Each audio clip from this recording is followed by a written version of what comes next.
Assalamu alaikum wa rahmatullahi wa barakatuh. Prends un instant, respire. Laisse ton cœur se poser avant même que les mots ne s'enchaînent. Et écoute cette question, non pas avec tes oreilles, mais avec ton âme. Et si le lundi n'était pas un jour ordinaire? Pas un simple début de semaine que l'on traverse machinalement, fatigué par les soucis, pressé par les obligations, distrait par le bruit du monde. Et si le lundi était en réalité un jour choisi, un jour aimé, un jour que le messager d'Allah, que la paix et le salut d'Allah soient sur lui, regardait avec une attention particulière, un jour où les cieux ne sont pas fermés comme les autres jours? Beaucoup vivent le lundi comme un poids, comme une reprise, comme une contrainte. Mais dans la lumière de la Sunna, le lundi change complètement de visage. Il devient un jour de sens, un jour de rendez-vous, un jour où quelque chose de profond se joue entre le serviteur et son Seigneur. Ce n'est pas un hasard si le prophète Mohammed, que la paix et le salut d'Allah soient sur lui, jeûnait le lundi. Ce n'est pas un détail insignifiant. Dans sa vie, rien n'était laissé au hasard. Chaque acte était porteur d'une sagesse, chaque habitude était une leçon silencieuse pour ceux qui cherchent à se rapprocher d'Allah. Le lundi, disait-il, est le jour où les œuvres sont présentées à Allah. Imagine cela un instant. Imagine tes prières, tes efforts invisibles, tes larmes versées dans la solitude, tes combats intérieurs, tes chutes et tes retours, tout ce que personne ne voit, tout ce que tu portes dans ton cœur sans jamais en parler. Imagine que tout cela soit présenté devant Allah en ce jour précis. Comment regarderais-tu le lundi si tu en avais pleinement conscience? Comment vivrais-tu ce jour si tu savais qu'il peut devenir un tournant, non seulement dans ton emploi du temps, mais dans ton lien avec Allah? Bienvenue sur Rappel du Messager d'Allah, que la paix et le salut d'Allah soient sur lui. La chaîne où chaque parole, chaque silence, chaque rappel cherche à te ramener à l'essentiel. Ici, on ne parle pas pour remplir le temps. On parle pour réveiller le cœur. On parle pour se reconnecter à la source pure de l'islam. La parole du prophète Mohammed, que la paix et le salut d'Allah soient sur lui. Une parole qui apaise, une parole qui éclaire, une parole qui dérange parfois, mais qui guérit toujours. Dans un monde saturé de bruit, d'opinions et de distractions, cette chaîne se veut un espace de sérénité, un refuge spirituel où l'âme peut respirer, réfléchir et se recentrer. Car avancer vers Allah n'est pas un sprint, c'est un chemin. Et sur ce chemin, nous avons besoin de rappels doux, profonds, sincères. Des rappels qui ne flattent pas seulement l'oreille, mais qui parlent directement au cœur. Des rappels qui s'inscrivent dans la tradition prophétique, loin des promesses vides, mais proches de la vérité qui transforme. Aujourd'hui, je t'invite à regarder le lundi autrement. Pas avec les yeux de l'habitude, mais avec la lumière de la foi. Car le lundi n'est pas seulement un jour où le prophète, que la paix et le salut d'Allah soient sur lui, jeûnait. C'est aussi le jour de sa naissance. Le jour où la lumière est entrée dans ce monde. Le jour où la miséricorde incarnée a vu le jour. Et c'est également un lundi que la révélation a commencé à descendre sur son cœur pur. Réfléchis à cela. 3 événements majeurs, 3 moments décisifs de l'histoire de l'humanité, tous liés à un même jour. Le lundi devient alors un symbole de commencement, un symbole de présentation, un symbole de lien entre le ciel et la terre. Ce jour porte une empreinte spirituelle particulière, une empreinte que le croyant attentif peut apprendre à reconnaître, à honorer et à utiliser pour se rapprocher d'Allah. Et c'est ici que commence le véritable rappel. Car beaucoup invoquent Allah, mais peu choisissent consciemment le moment, l'état du cœur et la manière d'invoquer. Or, le prophète, que la paix et le salut d'Allah soient sur lui, nous a enseigné que certaines invocations ont plus de chances d'être exaucées selon l'état du serviteur. selon le moment et selon la façon dont Allah est invoqué. Invoquer Allah par ses plus beaux noms n'est pas une simple répétition de mots.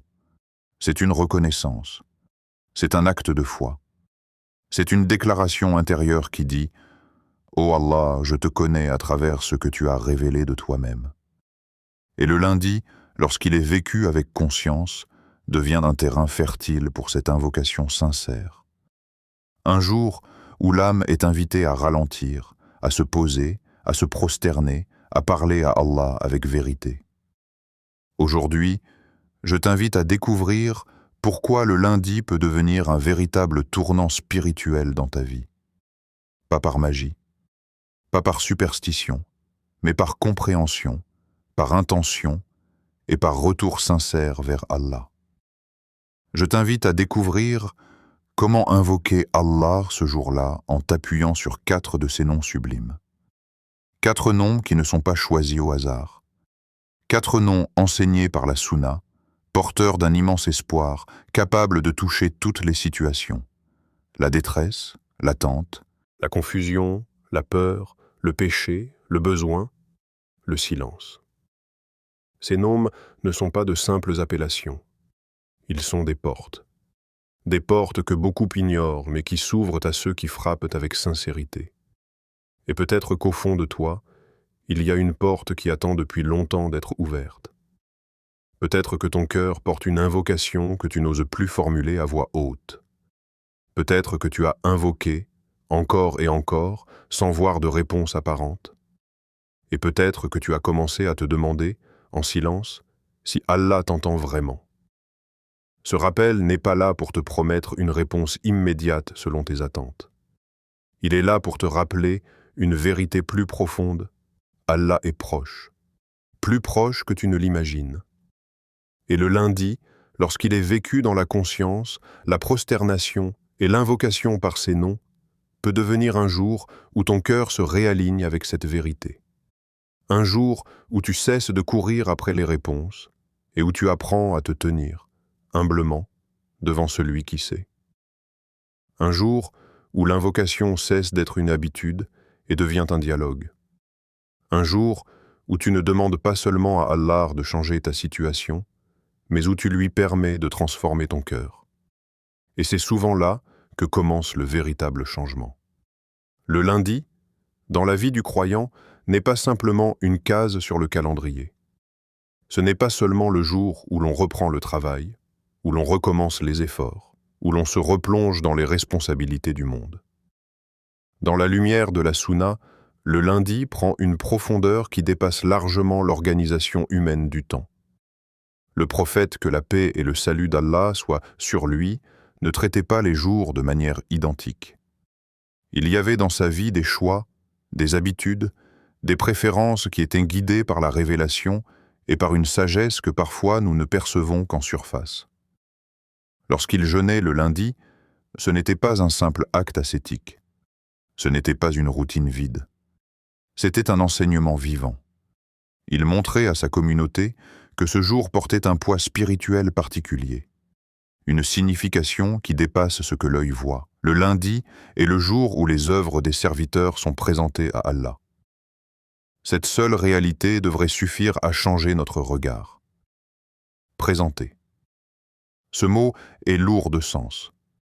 Cela signifie que ce que tu fais dans le secret, ce que tu fais dans la lumière, ce que tu fais dans la fatigue, dans la joie, dans la solitude, dans la foule, tout cela est porté, élevé, montré. Non pas parce qu'Allah aurait besoin de voir, car il voit tout en permanence, mais parce qu'il y a, dans cette présentation, une sagesse, un honneur, une mise en lumière de la relation entre le serviteur et son Seigneur. C'est comme si le lundi devenait un miroir spirituel, un moment où l'âme est invitée à se regarder avec plus de vérité, à se demander « Qu'est-ce que je présente réellement à Allah ? Quelles sont les œuvres qui montent de mon cœur avant même de monter de mes mains ?» Et puis il y a cette autre réalité, profondément émouvante. Le prophète, que la paix et le salut d'Allah soient sur lui, est né un lundi. La naissance du messager d'Allah, que la paix et le salut d'Allah soient sur lui, n'est pas un simple événement historique. C'est l'entrée de la miséricorde dans un monde qui en avait désespérément besoin. C'est le début d'une lumière qui allait traverser les siècles, atteindre les cœurs, transformer les sociétés et guider les âmes. Que cette naissance ait eu lieu un lundi n'est pas un détail insignifiant. C'est comme si ce jour portait dès l'origine une empreinte prophétique, une trace de lumière, une signature spirituelle. Chaque lundi devient alors, symboliquement, un rappel de cette naissance. Un rappel que la guidance est venue. Un rappel que la miséricorde n'est pas abstraite. Un rappel que le lien entre le ciel et la terre s'est concrétisé à travers un homme choisi, aimé, protégé par Allah. Quand tu te réveilles un lundi, ce n'est pas seulement une nouvelle semaine qui commence. C'est, d'une certaine manière, un rappel silencieux de la venue de celui qui nous a montré le chemin vers Allah. Et comme si cela ne suffisait pas, la révélation elle-même a commencé un lundi. Le premier contact entre le ciel et le cœur du prophète, que la paix et le salut d'Allah soient sur lui, la première descente de la parole d'Allah, le premier Iqra, tout cela s'est inscrit dans ce jour. Imagine l'intensité de ce moment. Imagine le poids de cette première révélation. Imagine le bouleversement intérieur, la peur, la grandeur de ce qui se passait. Et ce jour-là, c'était un lundi. Cela donne au lundi une dimension de commencement, de transformation, de passage d'un état à un autre. Le lundi devient ainsi le symbole du début. Le début de la mission, le début de la guidance pour l'humanité, le début d'une nouvelle ère spirituelle. Lorsque tu regardes le lundi avec ses éléments, tu ne peux plus le voir comme un simple jour banal. Il devient chargé d'histoire, chargé de sens, chargé de rappels profonds. Le prophète, que la paix et le salut d'Allah soient sur lui, expliquait aussi que les œuvres sont présentées à Allah ce jour-là. Cette présentation n'est pas une formalité administrative. Elle porte un message spirituel pour le croyant. Elle nous rappelle que nos actions ne disparaissent pas dans le néant. Elles ont un poids, elles ont une trace, elles ont une valeur. Même ce que tu penses insignifiant, même ce que tu fais sans que personne ne le remarque, même ce que tu fais en pensant que cela n'a pas d'impact, tout cela est inscrit, élevé, connu. Le lundi devient alors un jour de conscience, un jour où l'âme est invitée à ralentir intérieurement et à se demander « Si mes œuvres sont présentées aujourd'hui, que voudrais-je qu'Allah voie ? Quelle intention accompagne mes actes ? Quelle sincérité se cache derrière mes prières ? Quelle vérité habite mes invocations ?» Le lundi devient un rappel hebdomadaire que la vie n'est pas seulement une succession de jours, mais une succession de présentations devant Allah. Il y a aussi dans le lundi une dimension éducative. Le fait que le prophète, que la paix et le salut d'Allah soient sur lui, jeûner ce jour-là nous enseigne que le croyant peut choisir d'honorer certains moments par des actes spécifiques. Le jeûne n'est pas seulement une privation de nourriture et de boisson. C'est un acte qui purifie, qui affine la conscience, qui rend le cœur plus attentif. Jeûner le lundi, c'est comme dire à son âme « Aujourd'hui, je ralentis le monde pour amplifier le lien avec Allah. Aujourd'hui, je fais de ce jour un espace spirituel. Même pour celui qui ne jeûne pas, cette sagesse reste valable. Le lundi peut devenir un jour où l'on décide d'être plus attentif, plus présent, plus conscient. Un jour où l'on choisit de ne pas vivre en pilote automatique. Un jour où l'on se rappelle que la vie du croyant n'est pas une simple répétition de routine, mais une marche vers Allah jour après jour, cœur après cœur. Le lundi est donc un jour de présentation, un jour de naissance, un jour de révélation, un jour de jeûne prophétique. Toutes ces dimensions se superposent pour donner au lundi une place unique. Ce n'est pas un hasard.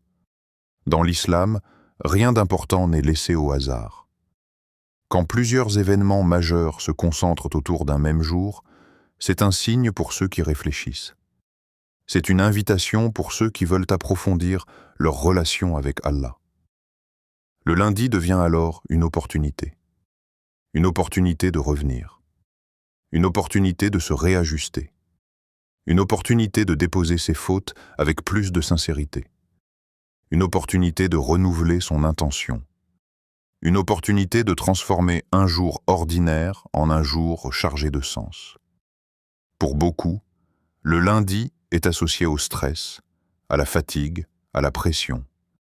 Mais pour le croyant conscient, le lundi peut devenir un refuge spirituel, un point de départ, un moment où l'on dit à son cœur « Peu importe ce qui s'est passé la semaine dernière, peu importe mes manquements, peu importe mes chutes, aujourd'hui est une nouvelle page. Aujourd'hui est un jour où mes œuvres sont présentées.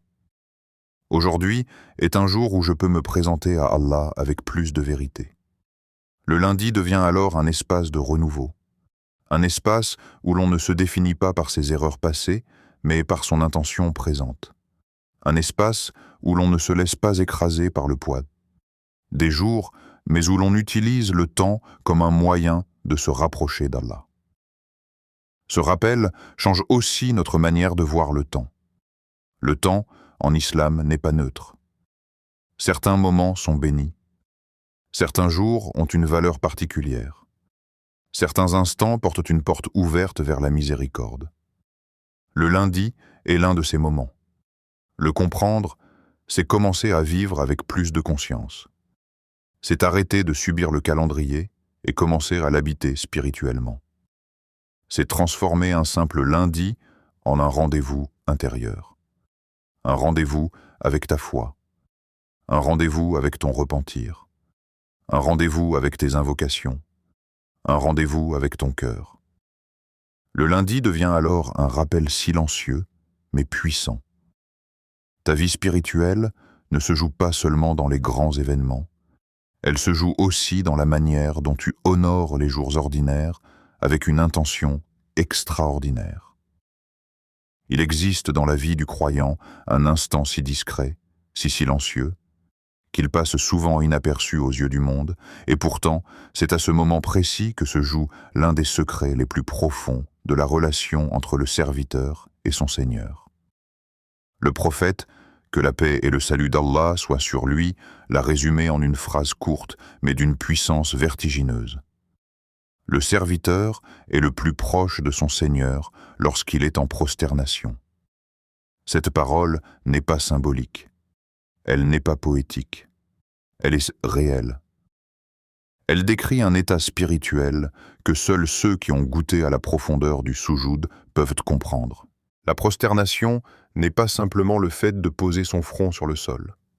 Ce n'est pas un mouvement parmi d'autres dans la prière. C'est un basculement intérieur. Un moment où l'être humain accepte consciemment de descendre pour s'élever. Un instant où l'orgueil se fissure, où les illusions de contrôle se brisent, où le cœur se présente nu, sans masque, devant celui qui sait tout. Quand ton front touche la terre, tu rappelles à ton âme une vérité fondamentale. Tu viens de la poussière, tu es faible, tu es dépendant, et malgré cela, ou plutôt à cause de cela, Allah t'élève. Le soujoud est l'endroit où l'humain cesse de prétendre être fort et découvre que sa véritable force réside dans son abandon. Dans le soujoud, les hiérarchies du monde disparaissent. Il n'y a plus le riche et le pauvre, le fort et le faible, celui qui réussit et celui qui échoue. Il n'y a qu'un serviteur et son Seigneur. C'est l'instant où les titres tombent, où les rôles sociaux s'effacent, où l'ego n'a plus de place pour se mettre en avant. Ton front, la partie la plus noble de ton corps, celle par laquelle tu regardes le monde, celle qui porte ton identité, vient se poser sur la terre. Ce geste, en apparence simple, est en réalité une déclaration spirituelle immense. Il dit « Ô Allah, je reconnais que tout ce que je suis vient de toi. Je reconnais que sans toi, je ne suis rien. » Et c'est précisément cette reconnaissance qui ouvre la porte de l'intimité divine. Beaucoup cherchent la proximité d'Allah dans des paroles longues, dans des discours élaborés, dans des démonstrations visibles. Mais le prophète, que la paix et le salut d'Allah soient sur lui, nous a orientés vers un endroit bien plus silencieux. Un endroit où les mots deviennent secondaires. Un endroit où le cœur parle avant la langue. Le soujoud est ce lieu. Lorsque tu te prosternes, ton corps est au plus bas, mais ton âme est à son point le plus élevé.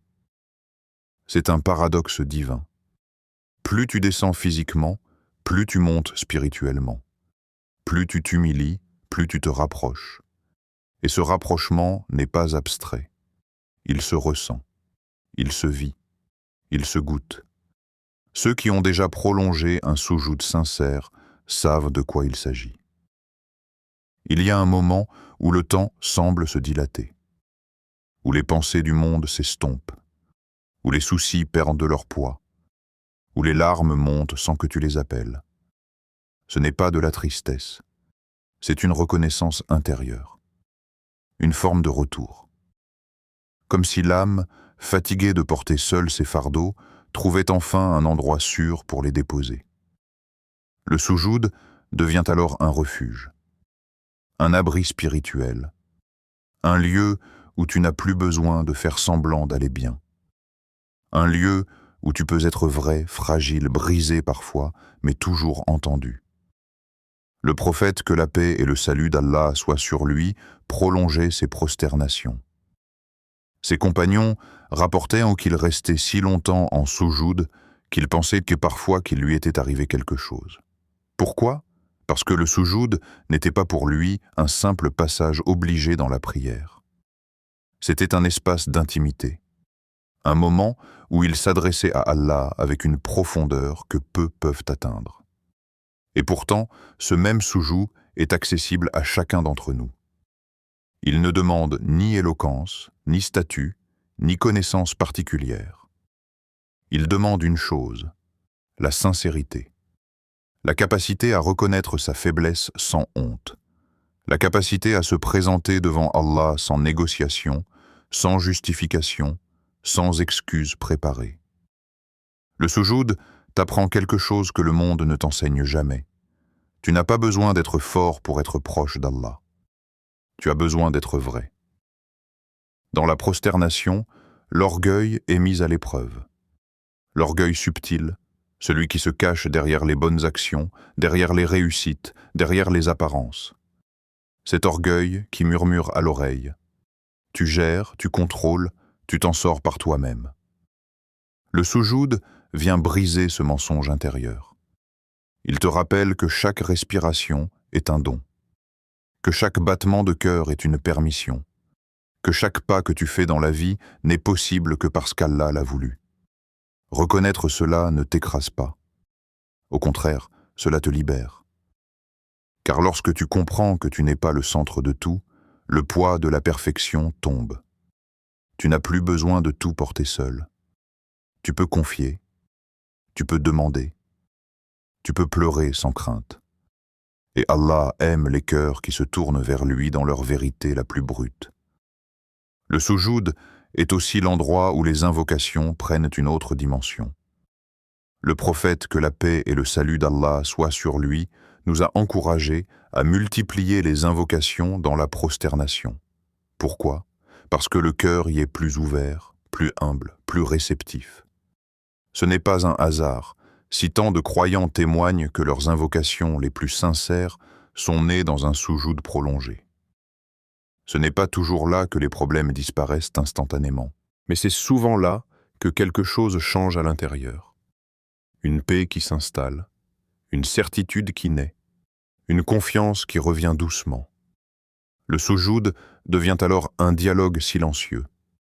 Tu ne parles pas à un Seigneur lointain, tu parles à celui qui est plus proche de toi que ta veine jugulaire. Tu parles à celui qui connaît ta douleur avant même que tu ne la formules. Tu parles à celui qui sait ce que tu n'oses dire à personne.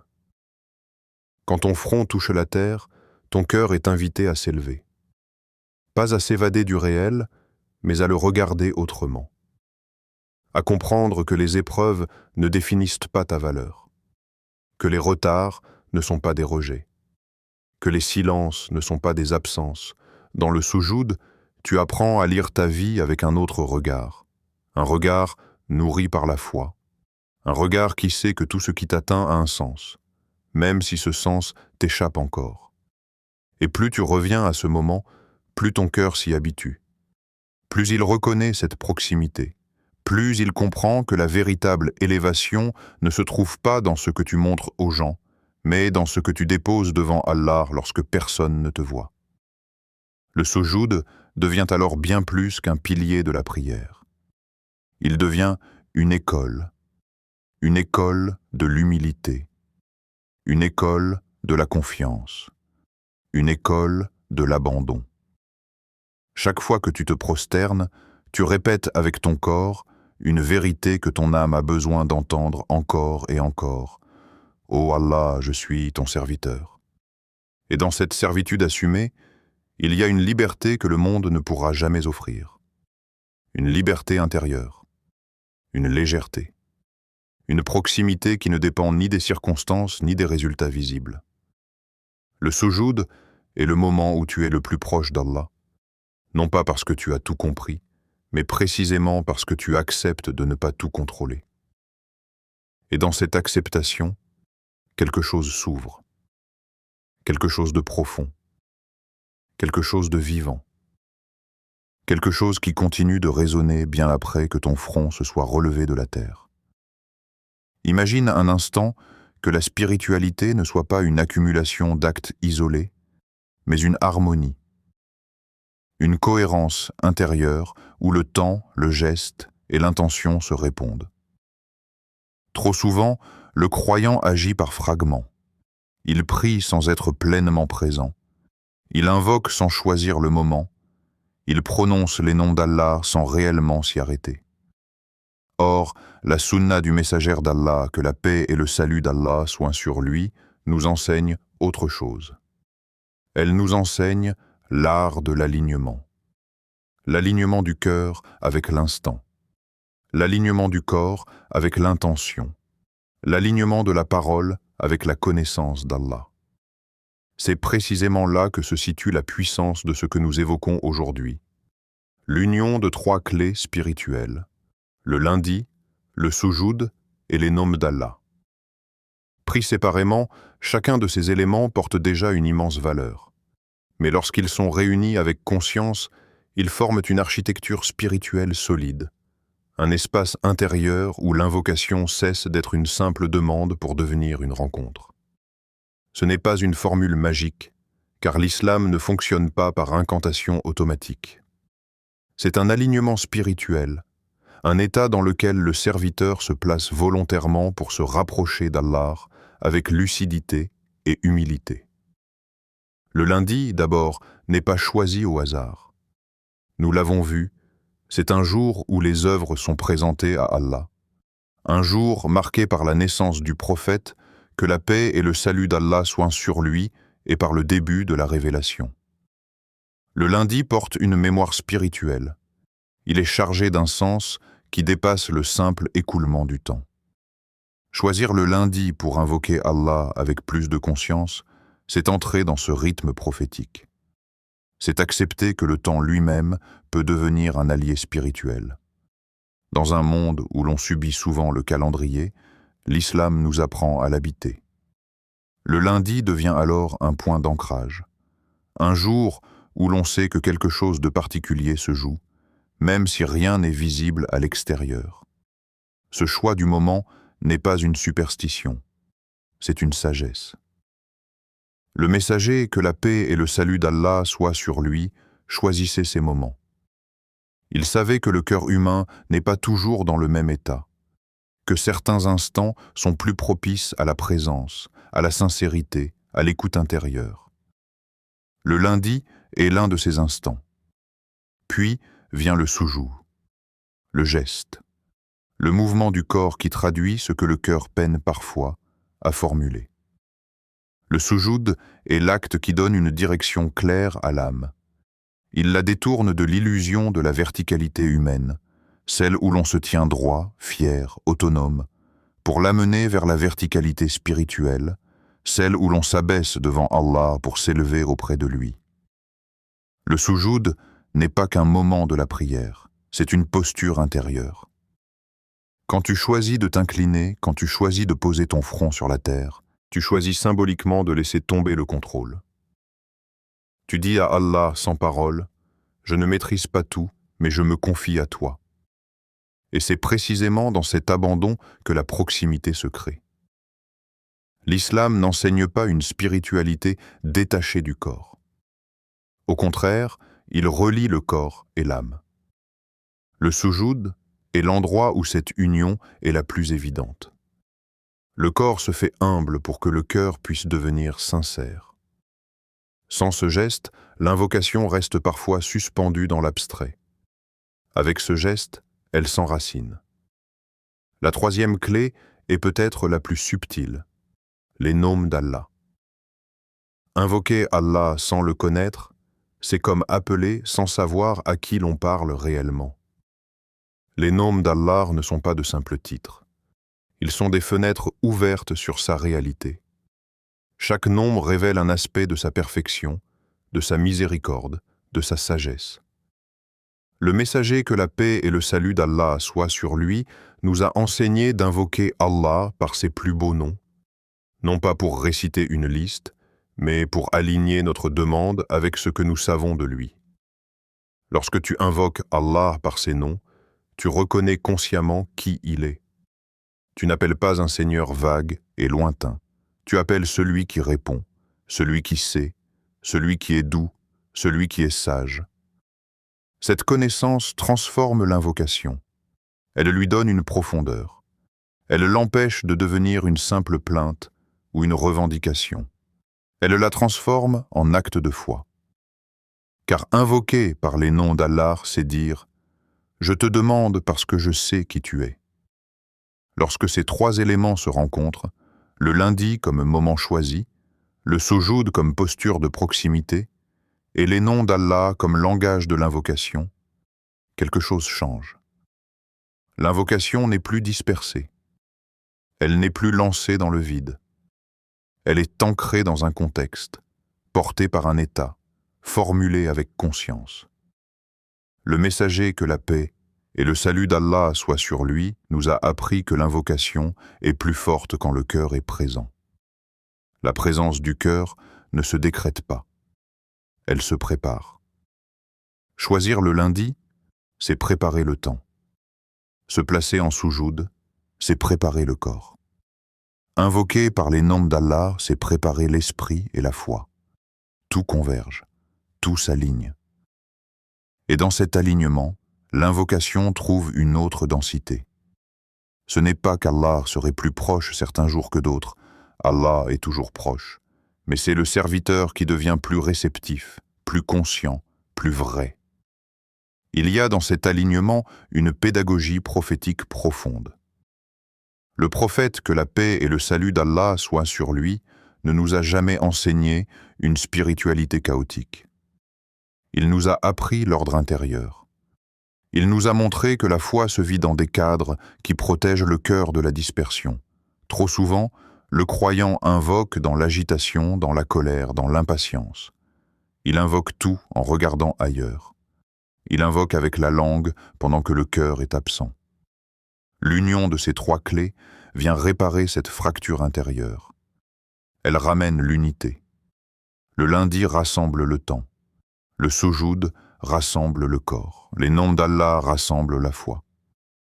Et lorsque ces trois dimensions se rencontrent, le croyant se tient devant Allah dans un état plus complet. Pas parfait, mais cohérent. Pas exempt de faiblesse, mais aligné. Ce qui est frappant, c'est que cet alignement est accessible à tous. Il ne demande ni érudition complexe, ni performance spirituelle. Il demande une intention claire. Il demande de ralentir, de choisir. De ne pas vivre la spiritualité comme une succession d'actes mécaniques, mais comme une relation vivante. Le lundi n'est pas réservé aux savants. Le soujoud n'est pas réservé aux saints. Les noms d'Allah ne sont pas réservés à ceux qui savent tout. Ils sont offerts à chaque serviteur qui cherche sincèrement. Et c'est peut-être là la beauté de cette union. Elle ne repose pas sur l'exceptionnel, mais sur la conscience. Elle transforme l'ordinaire en espace sacré. Elle transforme un jour banal en rendez-vous. Elle transforme un geste répété en rencontre intérieure. Lorsque le messager, que la paix et le salut d'Allah soient sur lui, parlait de l'invocation, il insistait sur l'état du cœur. Il mettait en garde contre l'invocation faite avec un cœur distrait. L'alignement des 3 clés vient précisément répondre à cette exigence. Il aide le cœur à se rassembler. Il lui donne un cadre. Il lui offre un chemin. Le lundi devient une préparation. Le soujoud devient une porte. Les noms d'Allah deviennent un langage. Et dans cet ensemble, l'invocation cesse d'être un cri isolé. Elle devient une marche consciente vers Allah. Une marche où chaque pas a un sens, où chaque choix a une direction, où chaque parole est portée par une connaissance, même simple, de celui à qui elle s'adresse. Cet alignement n'est pas visible de l'extérieur. Personne ne verra ton intention. Personne ne saura pourquoi ce lundi est différent pour toi. Personne ne mesurera la profondeur de ton soujoud. Et pourtant, c'est souvent dans ce qui est invisible que se jouent les plus grandes transformations. L'union de ces 3 clés ne promet pas un résultat immédiat selon les critères du monde. Elle promet quelque chose de plus profond, une invocation plus vraie, une présence plus sincère, une relation plus consciente avec Allah. Et lorsque cette relation se renforce, le reste trouve sa place. Pas toujours comme on l'attend, mais toujours avec sagesse. Lorsque le croyant invoque Allah, il ne s'adresse pas à un Seigneur inconnu. Il s'adresse à celui qui s'est lui-même présenté à ses serviteurs à travers ses plus beaux noms. Chaque nom d'Allah est une porte qui s'ouvre selon l'état du cœur, selon la situation vécue, selon la blessure ou l'espoir que l'on porte en silence. Le lundi, jour où les œuvres sont présentées, devient alors un moment privilégié pour invoquer Allah non pas de manière générale, mais de manière ciblée, consciente, intime. Al-Mujib, celui qui répond. Il y a des moments dans la vie où le silence devient lourd. Tu invoques, mais rien ne semble bouger. Tu demandes, mais les portes restent fermées. Dans ces instants, le cœur peut commencer à douter, non pas d'Allah, mais de lui-même. Ai-je été entendu? Ai-je été accepté? Al-Mujib vient apaiser cette inquiétude. Ce nom te rappelle que l'invocation n'est jamais perdue. Même lorsque la réponse ne se manifeste pas encore, Allah a entendu. Même lorsque tu murmures sans force, Allah sait. Invoquer Al-Mujib en soujoud le lundi, c'est déposer cette fatigue intérieure devant celui qui répond sans jamais se lasser d'entendre. Ar-Rahman, l'infiniment miséricordieux. Il arrive que le plus grand obstacle entre le serviteur et l'invocation soit la honte. La honte des fautes répétées, la honte des promesses non tenues, la honte de revenir encore et encore avec les mêmes manquements. Ar-Rahman brise ce mur.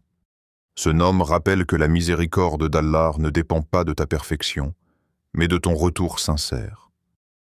Le lundi, en invoquant Ar-Rahman, tu rappelles à ton cœur que la porte du pardon ne se ferme pas à cause des fautes, mais à cause de l'abandon de l'espoir. Al-Latif, le subtil. Parfois, Allah agit sans que tu le vois. Les réponses arrivent sous forme de détours, de retards, de changements imperceptibles. Al-Latif te rappelle qu'Allah œuvre dans l'invisible, qu'il prépare pendant que toi tu attends, qu'il réorganise pendant que toi tu t'inquiètes. Invoquer Al-Latif, c'est accepter que tout ne soit pas compréhensible immédiatement. Al-Hakim, le sage. Quand Allah ne donne pas ce que tu demandes, il ne te prive pas. Il choisit pour toi. Al-Hakim te rappelle que la sagesse divine dépasse la logique humaine. Le lundi devient alors un jour où tu n'exiges plus, mais où tu confies. La sunna nous enseigne que la puissance de l'invocation ne réside pas dans la complexité, mais dans la sincérité. Beaucoup cherchent des formules longues, des paroles sophistiquées, pensant que la beauté des mots garantit la réponse. Or, le messager que la paix et le salut d'Allah soient sur lui nous a montré que l'essentiel est ailleurs.